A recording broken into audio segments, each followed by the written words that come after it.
alors que l'élection présidentielle est là et que les élections législatives arrivent à grands pas, et alors que les cas de Covid-19 repartent à la hausse, le gouvernement voulait parvenir à concilier sécurité sanitaire et démocratie. Lors de l'habituel point presse des après Conseil des ministres le mercredi 30 mars dernier, le porte-parole Gabriel Attal avait rappelé que voter est un droit constitutionnel, et il ne peut pas y avoir d'entrave au fait de participer aux élections. Ainsi, il a confirmé que les Français positifs au Covid-19 au moment du scrutin des 10 et 24 avril pourront aller voter. Le porte-parole du gouvernement a appelé les électeurs qui iront voter pour la présidentielle à la responsabilité individuelle face à la situation sanitaire et a recommandé aux personnes contaminées de porter un masque.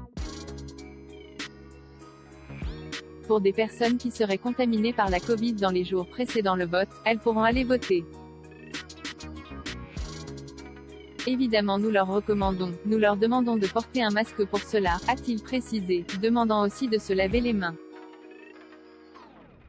Pas de passe ou de test exigé à l'entrée des bureaux de vote. Dans un communiqué publié par le ministère de l'Intérieur, le masque sera aussi recommandé pour les personnes immunodéprimées, âgées, malades chroniques ou fragiles, les personnes symptomatiques et les cas contacts à risque. Lors de son point presse, Gabriel Attal a toutefois confirmé qu'il n'y aura pas de passe sanitaire, de passe vaccinal ou de test exigé pour les personnes pour aller voter à l'entrée des bureaux de vote.